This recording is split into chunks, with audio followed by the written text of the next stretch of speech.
Ralph Budd, a Burlington Railroad president, once called Galesburg, Illinois, the hub of the Burlington.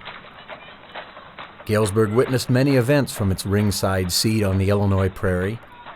The town itself was pivotal in the development of the West and the Burlington Railroad.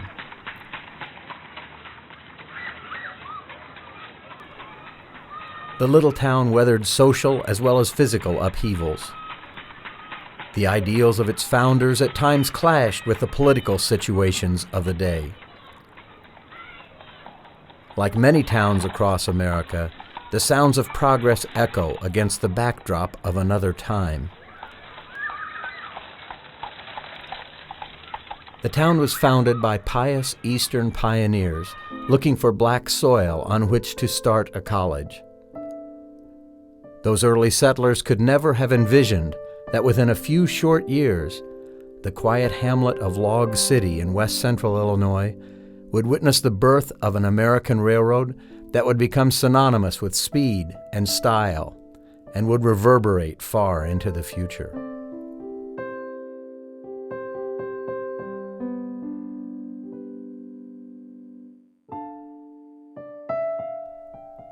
Galesburg's early beginnings are those of the Burlington Railroad.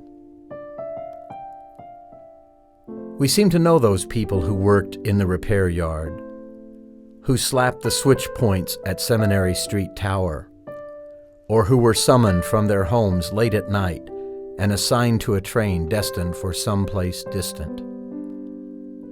Those people were our parents, our grand and great-grandparents, and ourselves.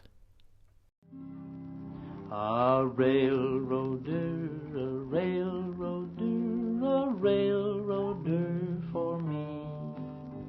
If ever I marry in this wide world, a railroader's bride I'll be.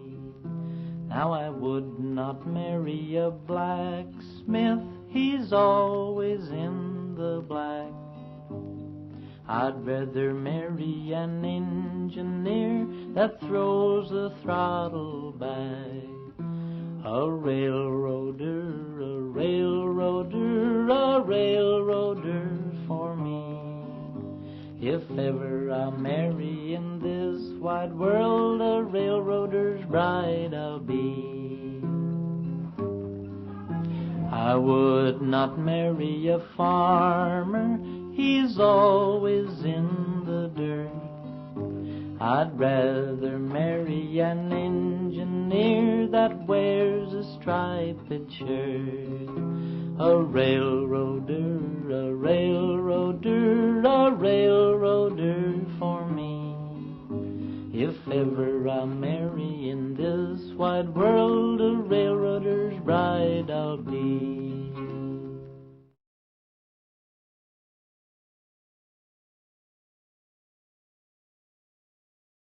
A meeting of the corporators took place in March of 1851 at the Academy, a little wooden structure that sat on the corner of Galesburg's Main and Cherry Streets. Shares were to be $100 each, a hefty sum of money on the raw and barely cultivated prairie land. The first meeting in the interest of the scheme was held in the dining room of our farmhouse. There were 6 or 8 of us present, as I remember. We had 2 or 3 meetings at the house, and then we began to hold meetings in town. I took 10 shares of stock, which I heard was the very first shares issued. G.W. Ferris. By July of 1851, the railroad that had existed only on paper was becoming a reality. Now the hard practicalities of railroad building began in earnest. At year's end, the railroad started to survey land for its depots and stations. Now known as the Central Military Tract, the little railroad was picking up steam as the great task of railroad building began. The locomotives are to cost $8,000 each, with first-class passenger coaches costing $2,000 and second-class coaches at $1,000 apiece. The roadway and superstructure are to cost $10,100 a mile, and the inverted T-rail of a weight of 56 pounds to the yard is recommended. Such a superstructure as this will be durable and substantial. Signed, J.C. Lampier, December 1851. The cost estimates proved far too modest. In 1852, James Joy was in Springfield to obtain a charter amendment for the Aurora Branch Railroad to build west to Mendota, Illinois, with a possible connection to the Illinois Central Railroad. A Galesburg group headed by Chauncey Colton was also in Springfield on behalf of the Central Military Tract. Colton's plan was to connect with the Rock Island Railroad at some point. During a chance encounter, it was agreed that both groups would unite the two railroads. Joy left for New York and Boston to secure badly needed funding. There was one problem, however. The Eastern funding came with the condition that Galesburg and the country along the right-of-way should contribute the staggering sum of $300,000. It could be hardly understood what an undertaking it was then to secure such an amount of railroad stock subscriptions along 80 miles of sparsely settled country, at a time when farmers and businessmen alike were scarcely able to carry their own businesses and meet their personal obligations. Chauncey Colton. Joy returned to Galesburg accompanied by J.W. Brooks, president of the Michigan Central Railroad, for a special meeting to determine whether or not the little village of Galesburg had raised the needed $300,000. The meeting was attended by all the people who had subscribed liberally, including Colton and Silas Willard. Finally, after all possible effort, there was $50,000 lacking in the amount needed. At great personal cost, both Colton and Willard agreed to subscribe an additional $25,000 each. Brooks and Joy were both astonished by the already overburdened men. Now their pledge obviated the problem, and the company looked towards the building of a railroad. The new line was to run between the Illinois and Mississippi rivers, a wholly unsettled area. At Mendota, there was hardly a house. Princeton was a small village. Galesburg was even smaller. Those who have that task now in hand profit from our experience, while we had to grope along in darkness and learn by experiencing many hard knocks. J. H. Lindsay, Roadmaster.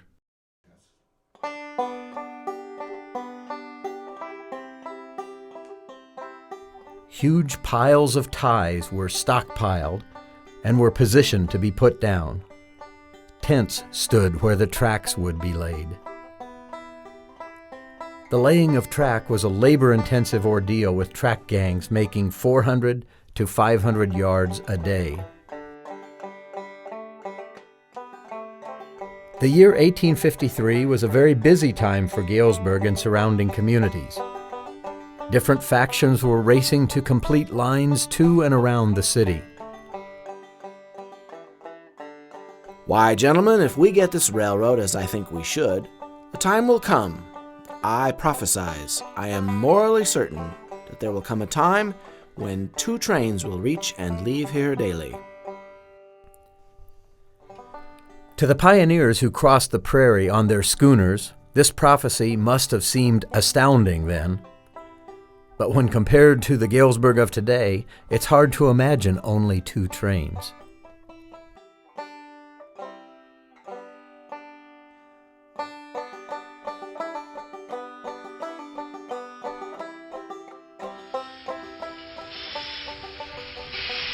The first train into Galesburg was a 2-car construction train under the direction of conductor W. W. Patch, pulled by the locomotive Reindeer, with engineer Chandler in the cab.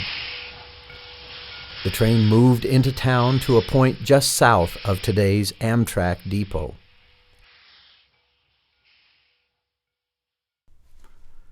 We are happy to say the Central Military Tract Railroad is completed, and at this moment we observed the construction train passing down to the depot grounds, and on Monday next, passenger and freight trains will connect Galesburg and Chicago daily. The good times have arrived. Galesburg Free Democrat, 1854.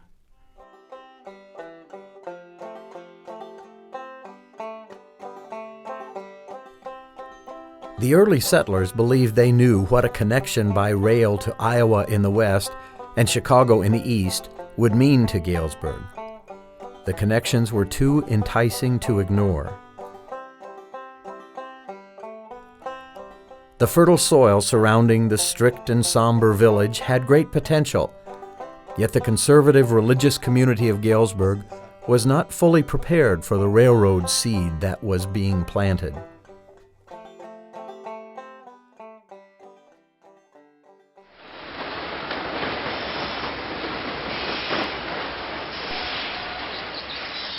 I had pulled the first passenger train into several towns, but the people of Galesburg were the craziest set of human beings I've ever saw.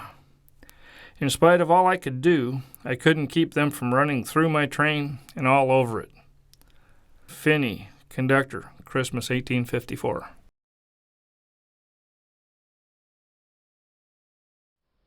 Passenger train travel was a far cry from the sleek, air-conditioned trains of today. The experts pulled up the seats. It was not easy to stop a train. 3 brakemen and the engineer fished for the depot 3 times, and then stopped for the water tank. Train late was the rule, and on time the exception. Burlington passenger rider, 1859.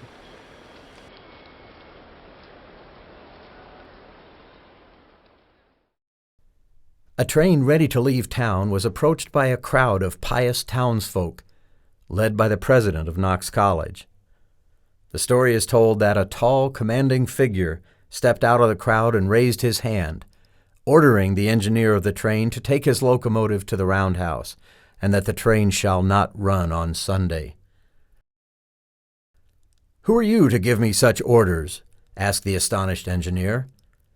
"I am President Blanchard of Knox College, and I order you to take your train to the roundhouse and not run this train on Sunday." "Well, President Blanchard, you can go to hell and mind your own business, and I'll take my train out as ordered." The town believed it had obtained a railroad, but it came to the realization that this was not the case. The railroad got a town.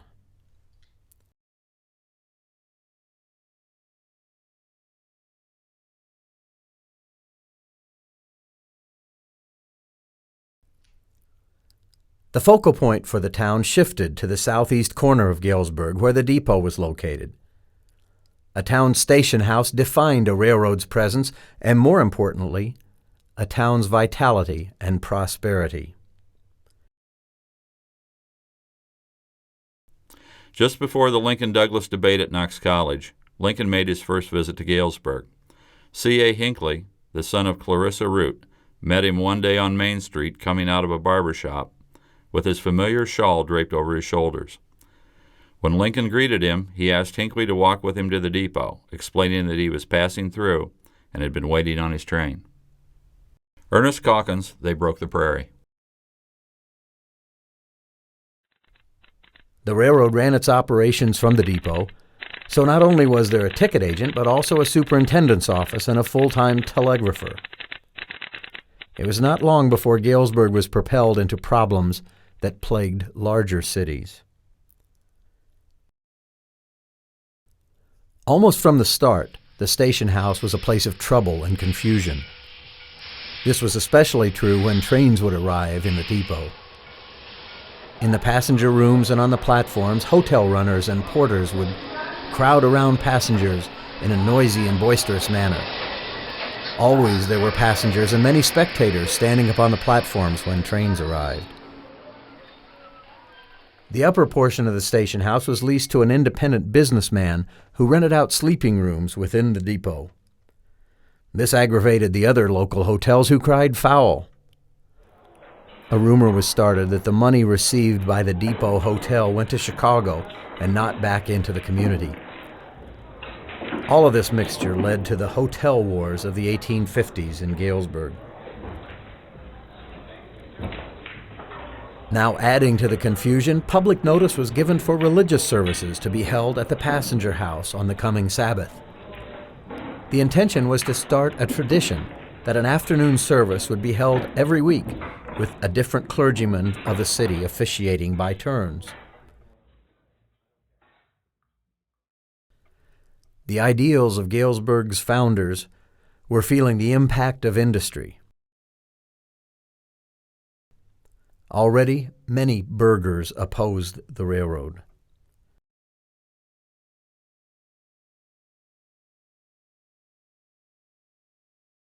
Sandwiched between the railroad and Knox College was an area known to the town as 5 Points. It was a point of intersecting streets west of the depot, considered an unsavory neighborhood that had more than its share of fights, thefts, and noise.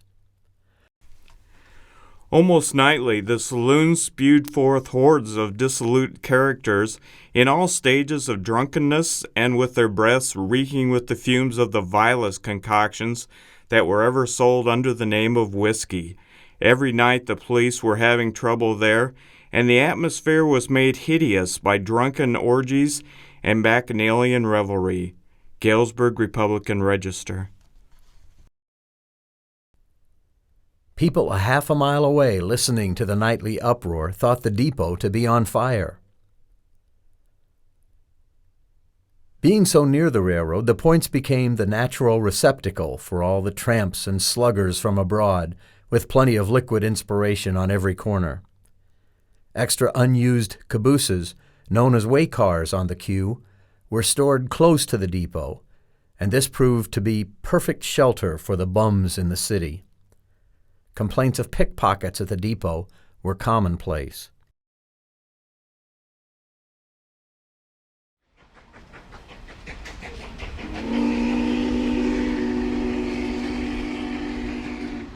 From a staid religious community to a strategic part of an expanding railroad, the town was beginning to watch on a regular basis the mayhem of an open city.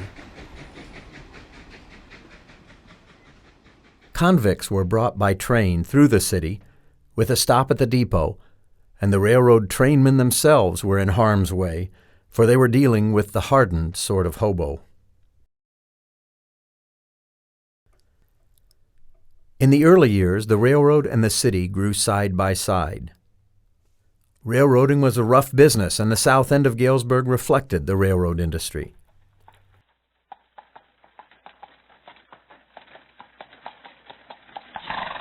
One not acquainted with Galesburg, entering the city by horse and buggy, could find the railroad by just following the dark cloud in the sky. The roundhouse, back shops, depot, and switching yard were all in the same corner of town. All contributed to the smoke, coal gas, steam, and noise of Galesburg.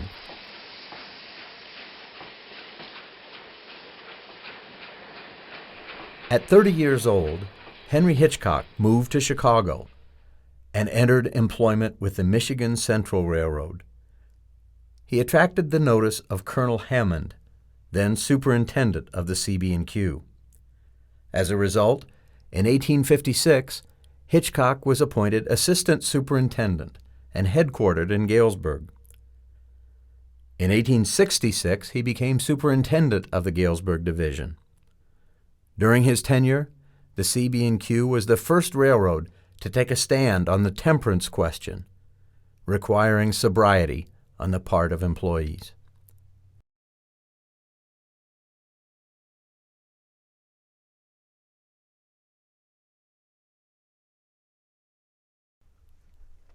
The prosperity that railroad brought to Galesburg amazed even the town itself. The population doubled, then doubled again. Buildings and grand homes sprang up where there had been only prairies and tents.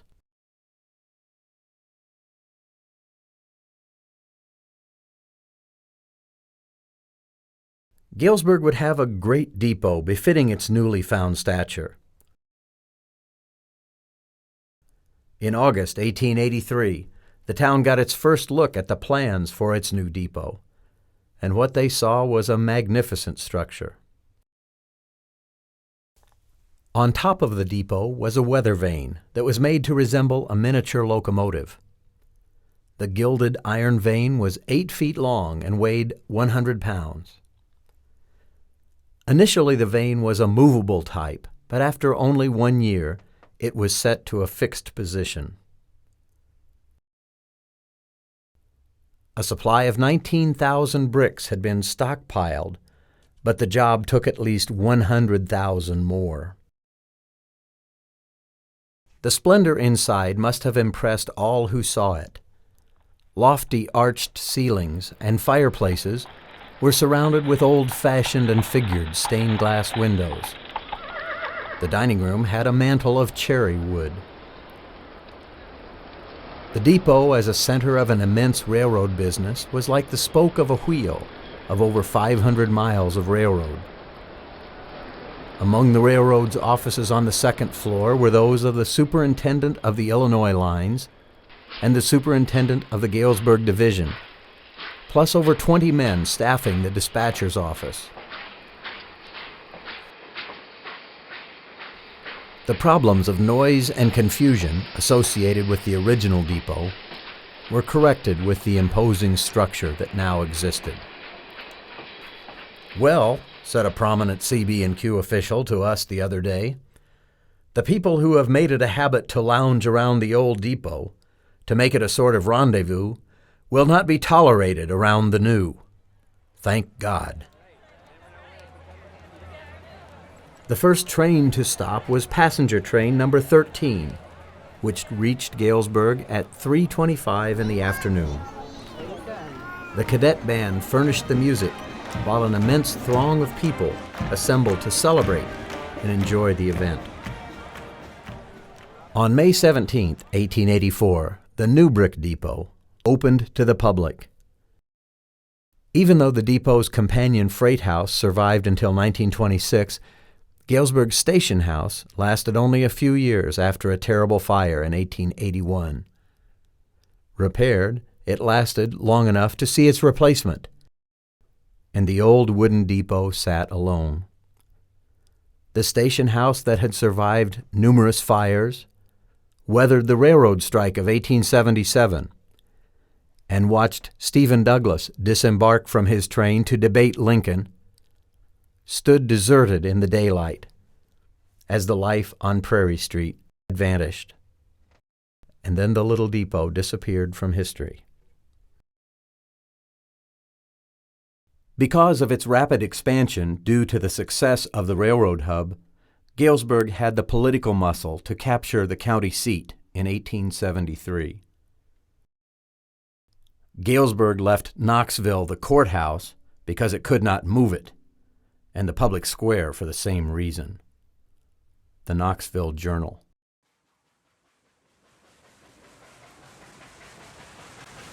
Although fast mail trains had been running for a year between New York and Chicago, the Burlington started in mid-March of 1884. The local newspapers along the Burlington Main Line kept their readers informed of the fast mail trains.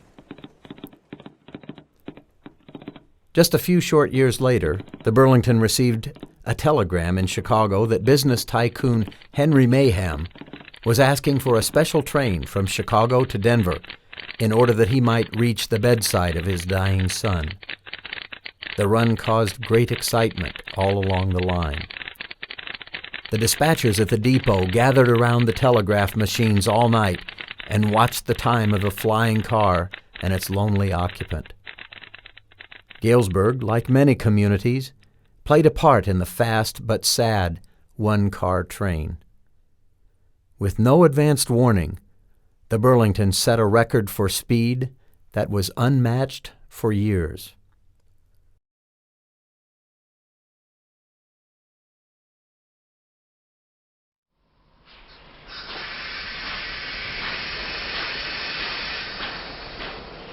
A railroad's roundhouses and shops were the center of all operation.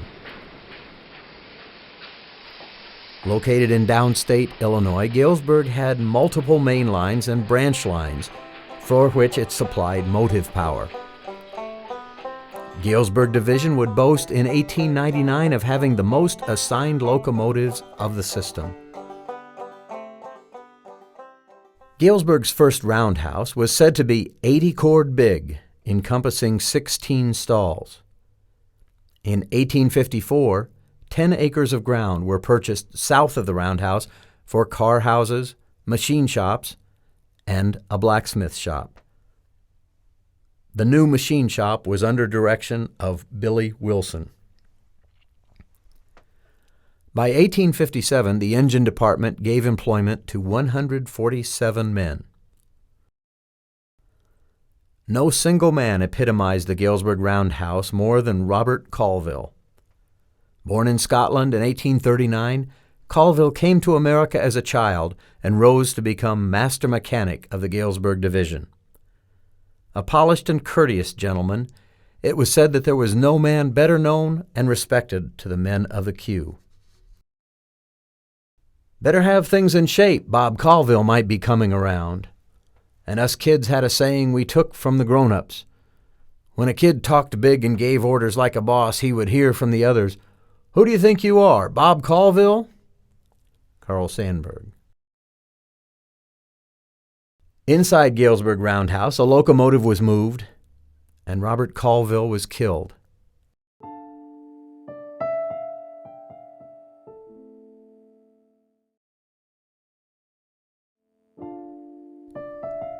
The entire Galesburg terminal of 3,000 employees shut down in disbelief.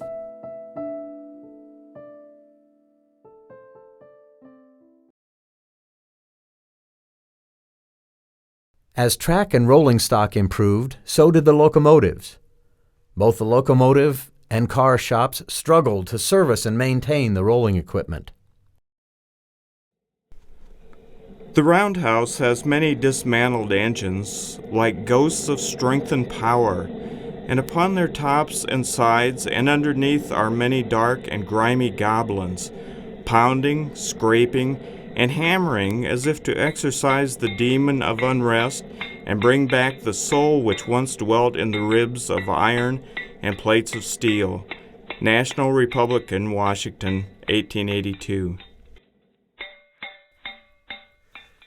Swedish immigrants soon were exploited by the railroad in Galesburg for empire building, demanding brute strength and muscle. Great pride was taken in the car shops and roundhouses on the workmanship and artistry given to the locomotives and coaches. Refinements and better technology made for faster and faster speeds. The need for speed, horsepower, tractive effort, and dependability ensured newer and more radical ideas. From copper boilers and wood fuel to coal-burning, fast-running monsters, the Burlington was always progressive in its approach to new ideas. Not only did the newspapers follow the battle for speed, but the railroad itself took advantage of the publicity.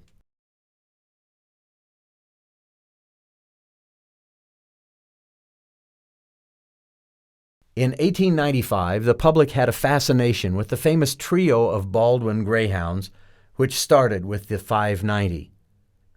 Developed by Baldwin for the Columbian Exposition in Chicago, the Burlington bought the high stepper for its mail service competition with the Chicago and Northwestern Railroad.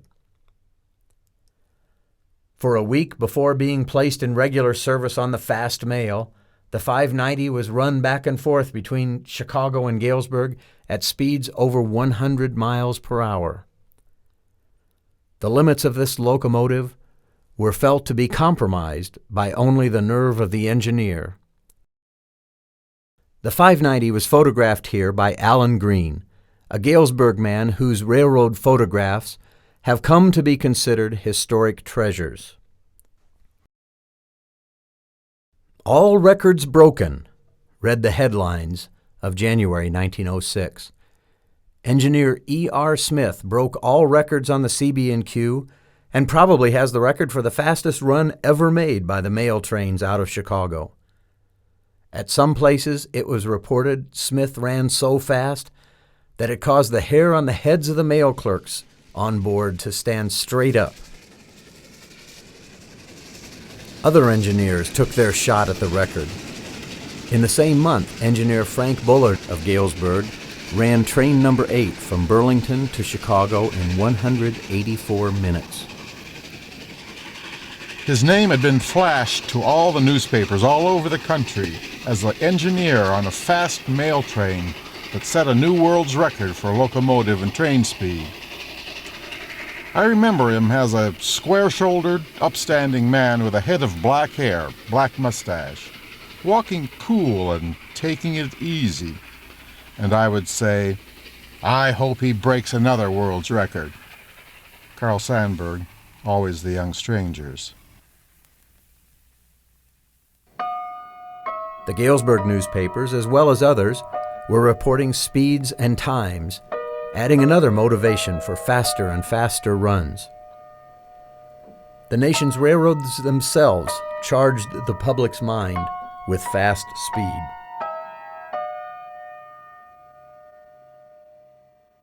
The situation was becoming alarming as trains were exceeding safe limits for that day and age. Within days, the Chicago offices issued silent orders to its engineers that no more runs were to be made in attempts to break speed records. Bullard's record was then considered to be the final word.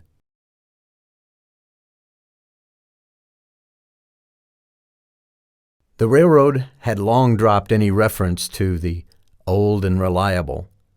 The CB&Q now stood for cheapest, best, and quickest.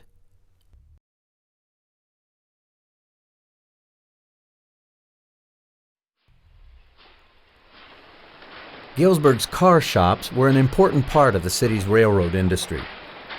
Built from sun-dried brick, the car shops were the third large brick building that sat next to South Seminary Street. The entire work of constructing a first-class coach or freight car was done at Galesburg prior to the Civil War, with the exception of the wheels, which were first pressed on axles at the railroad's Aurora shop. Here are built the fine coaches of the road, and the sleepers and the freight cars and the engines are repaired here. Here is the hospital for the maimed and disabled passenger cars, which have rolled down embankments and gone through unstable bridges, or from old age are brought here to be doctored up. National Republican, Washington. Galesburg experienced the worst wreck of its history in 1885 when the stockyard switch was accidentally left open at Henderson Street. 2 locomotives sat on the side track, unaware that a passenger train pulled by 2 speeding locomotives was lined in on top of them.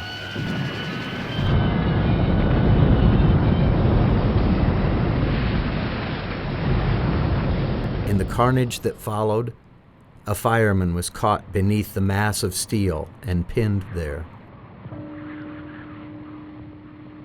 A new parish priest, Father Costa, was called and remained with the injured man in the bitter cold.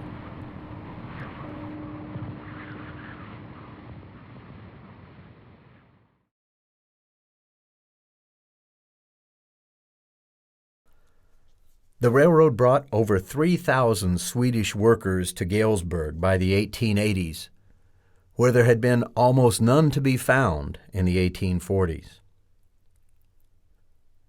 Within Galesburg was now a large labor force that was at the mercy of the aggressive and powerful railroad.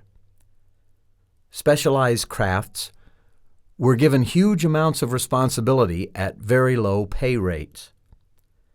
National depressions and financial panics affected the nation's railroads, who used workers' pay and work rules to their own benefit. In 1873, the CB&Q began to use blacklisting against the newly formed engineers' labor union known as Brotherhood of the Footboard.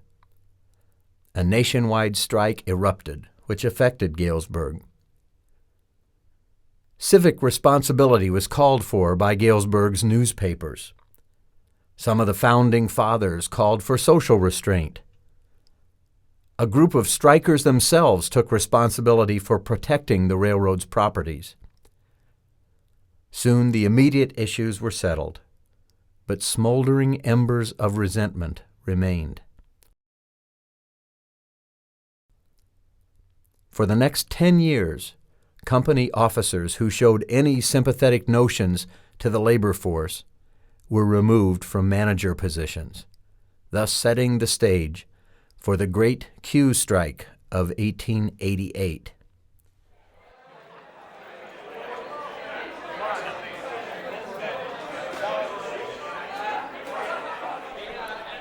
Charity home and poorhouse could be found scribbled on the walls of the railroad's shop buildings.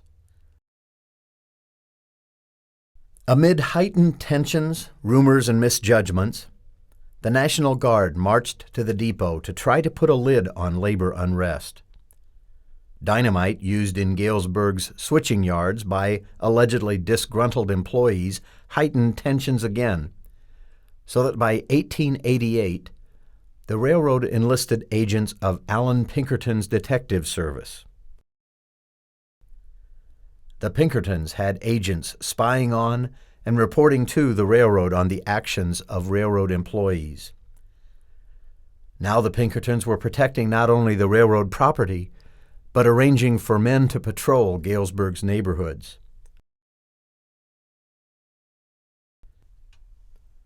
Carl Sandburg, the son of an assistant blacksmith in the Q shops, was born in January of 1878 in a little three-room frame house on 3rd Street, in the shadow of the Q shops.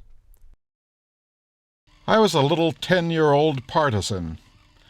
I took a kind of joy in the complete justice of the cause of the strikers. I spoke of it to my mother. She said, "It is one of those mixed-up things. I wouldn't talk about it if I was you. Be careful you don't talk about it to your papa. It worries him." So I didn't say a word to Papa about the fighting engineers. And I didn't hear him say a word about it to anybody. He didn't like quarrels, and this one had brought fist and club fighting to Galesburg. And one good engineer laid low. Carl Sandburg, Always the Young Strangers. Local newspapers reported incident after incident as railroad rumblings. Shootings and beatings were common. Finally, the railroad's Pinkertons marched the mayor of Galesburg up Lincoln Street. In what must be considered an unbelievable stroke of luck, a hidden supply of dynamite was discovered. The labor unions could not withstand the political fallout of the dynamite conspiracy reported in the nation's newspapers. The Great Q Strike ended in Galesburg. Many striking railroaders never returned to their jobs. Now CB&Q stood for "Come, boys, and quit railroading."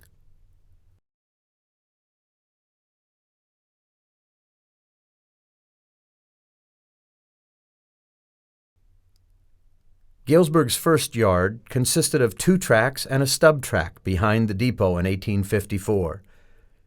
Within 100 years, the railroad yards would grow into one of the largest humping and classification yards in the world.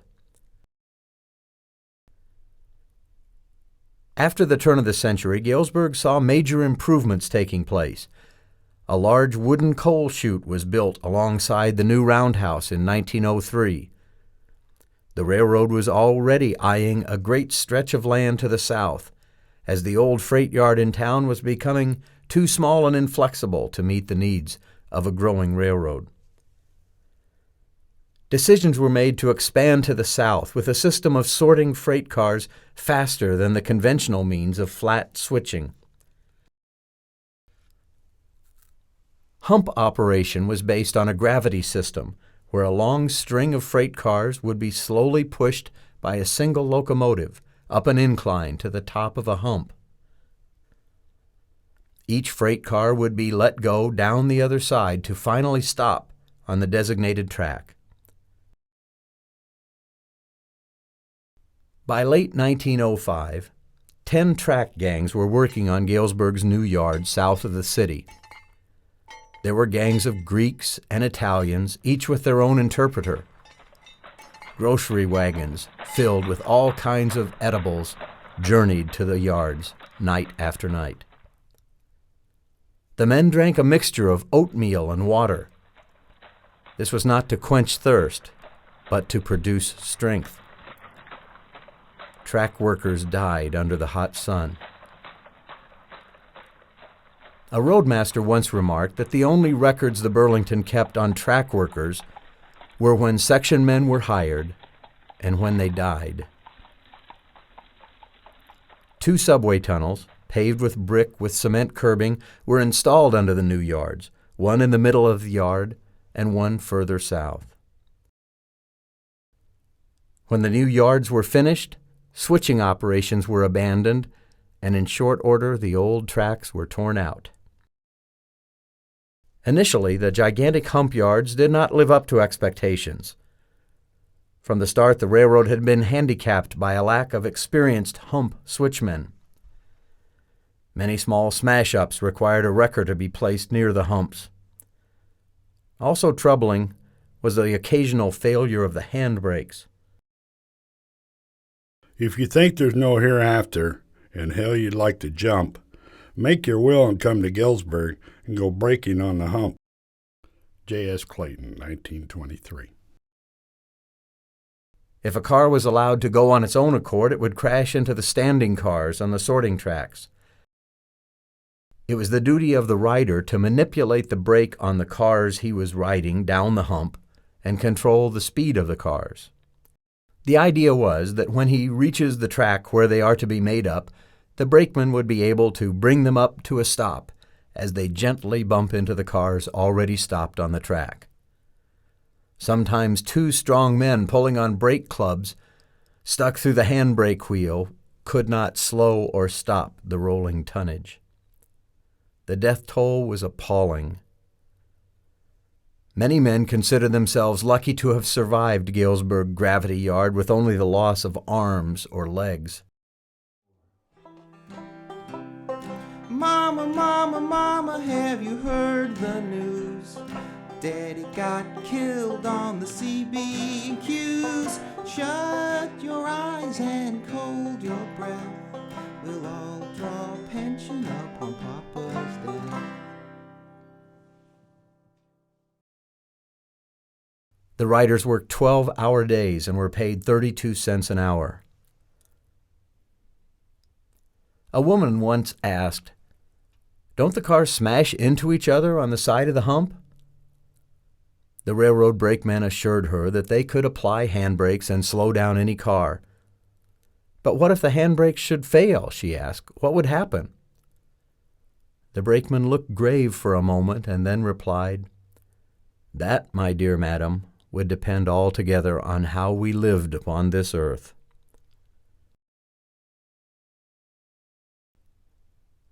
Soon Galesburg Superintendent Bracken initiated a policy of increased inspection for each freight car's brake equipment, and the weekly carnage began to drop so that by 1909 the Galesburg Gravity Yard was declared a success.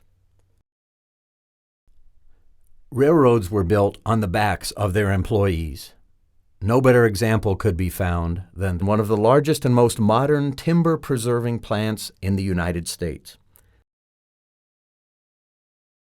Located 3 miles south of the city, the new tie plant supplied most of the railroad's needs for track ties.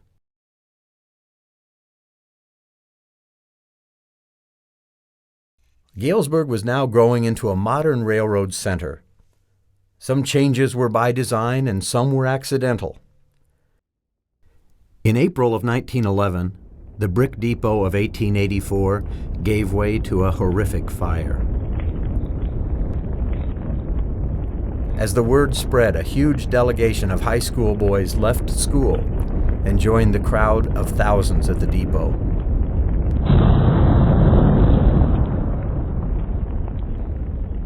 The intense fire consumed the railroad's telephone lines. The great weather vane at the top of the depot crashed to the basement. Railroad operation went dead.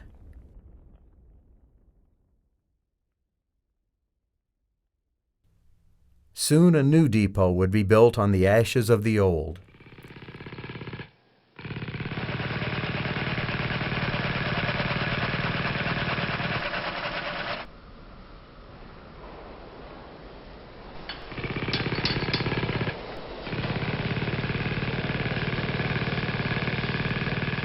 Work increased on the depot's subway as workmen struggled to complete work before the cold weather. As the new depot was being built, Galesburg's first stone roundhouse was being demolished. Not far away, Galesburg's freight house, the lone wooden companion to the original depot, was still standing even though the railroad had transferred its switchyard operation.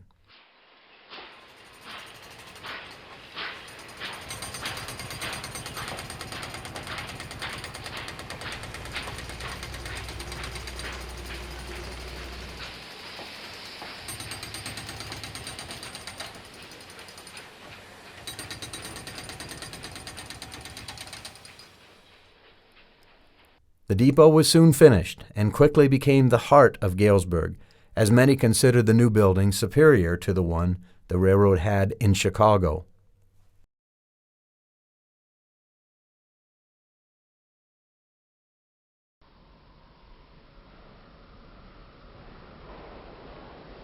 The Q seemed to be connected with every event in Galesburg. The waiting room hosted a magnificent Christmas tree every year.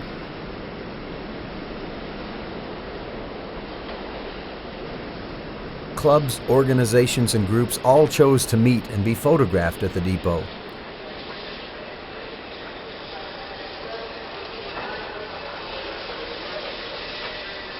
Soldiers left for the world wars.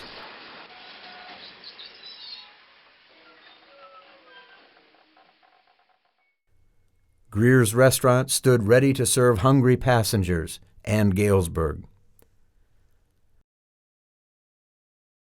It's been said that Galesburg was not only a railroad town, it was a railroad man's town.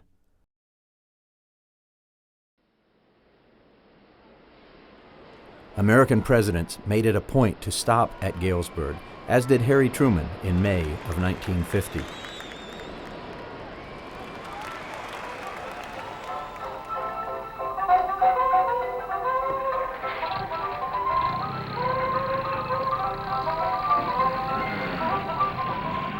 Through the 1920s and into the Depression of the 30s, Galesburg pulsated with railroad activity in a massive rebuilding program. A new control tower known as Seminary Tower was erected. The old freight house gave way to a new structure, and a gigantic powerhouse was built as part of the roundhouse and shops complex. The entire trackage system, which was said to have a greater mileage than any other switching yards in the world, became electrically and pneumatically controlled. Giant man-made lakes had been created to supply water to thirsty steam locomotives. Steel car shops were building a staggering 3,000 freight cars a year. In East Galesburg, the great Burlington brickyards were hard at work supplying an exceptional quality brick to the world. Yet nothing captured the public's attention as did the Burlington Zephyr.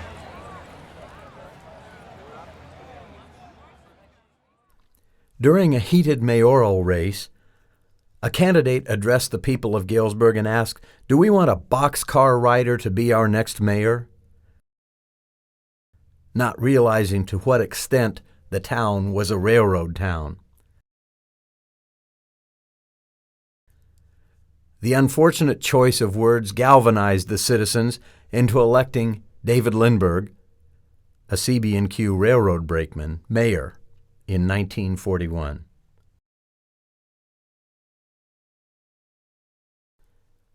Now, the foundation for great railroading had been set. Galesburg was not just another railroad town. It was the hub of the Burlington.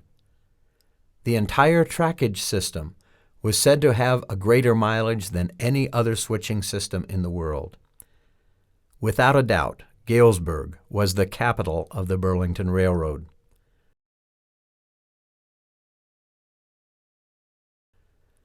With 2 humping systems, Galesburg Yard seemed to stretch all the way to Quincy. The Galesburg Terminal is as efficient as any railroad terminal in the country. It has the largest capacity for handling freight of any railroad terminal west of Chicago, and, so far as I know, there is none better east of Chicago. I would not claim in the whole world, but if there is any better, I do not know it. Burlington President Ralph Budd. Through the 1950s, change affected the railroad's presence in Galesburg. Steam operation ended as more efficient diesel-electric locomotives pulled the freight and passenger trains.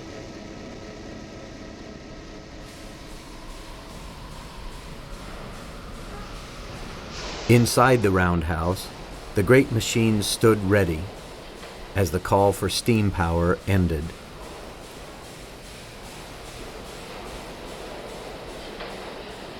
Not even the stainless steel Zephyrs escaped a changing America. Because of superhighways and airplane travel, American rail passenger service started to decline. Years later, in March of 1960, the little Zephyr, once on display at Galesburg, carried its last passenger into the depot and was backed to the Galesburg Roundhouse, being readied for permanent retirement at a Chicago museum.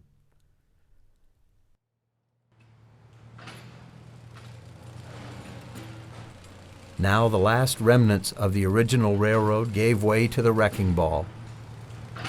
Buildings that witnessed the early days of the Central Military Tract and the Peoria and Oquawka disappeared.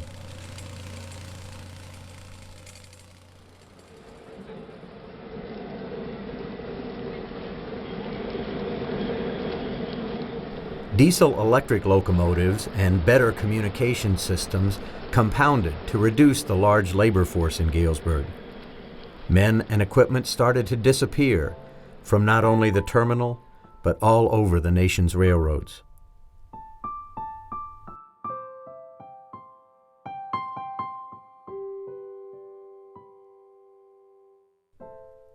The Burlington Railroad lived until 1970, and then was lost in a series of mergers. Some reminders of early railroading can still be found in the Galesburg Yard. Names like City Yard, Middle Running Track, and Quincy, Maine are still used, but most traces of the Burlington have long since disappeared as modern railroading grinds over the older railroad.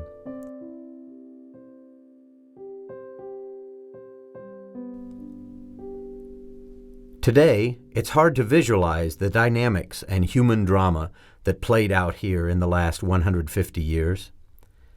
Very little remains of those earlier times, and we are left with a bit of wonder as we try to understand the Illinois prairie.